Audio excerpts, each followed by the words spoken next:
Hi from J. Radford Art.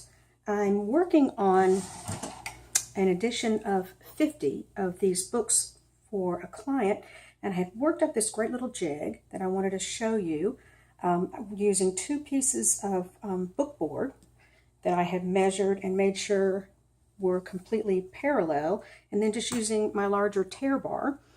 I've got my paper right over here. This is actually the cover, and what I need to do is I need to use the bone folder to crease to make a spine.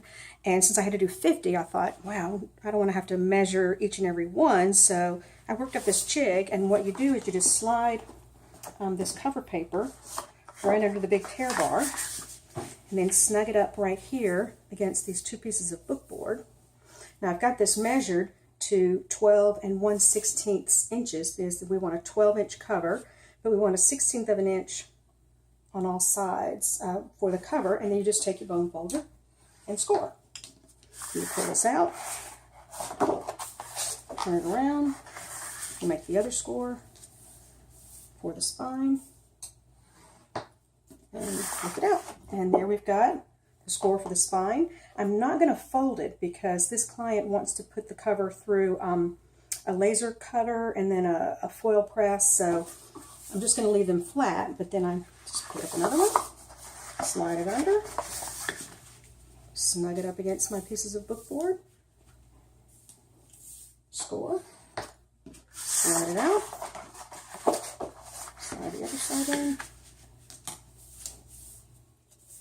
and score, and shoot.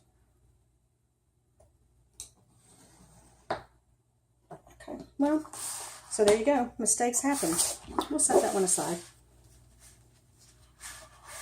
Which just shows me that even though I have this jig, and it's so much easier, I've still got to be very intentional and careful about what I'm doing.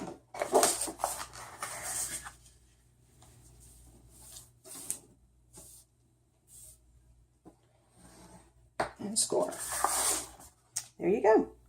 You can use a jig like this with just simple painter's tape. I've got my mat here with all my measurements on it.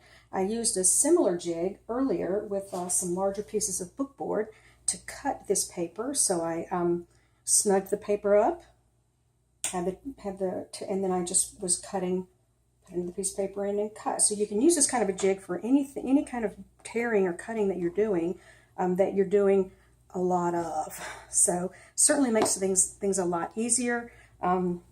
That's today in the J. Radford Book Art Studio. Thanks and bye-bye.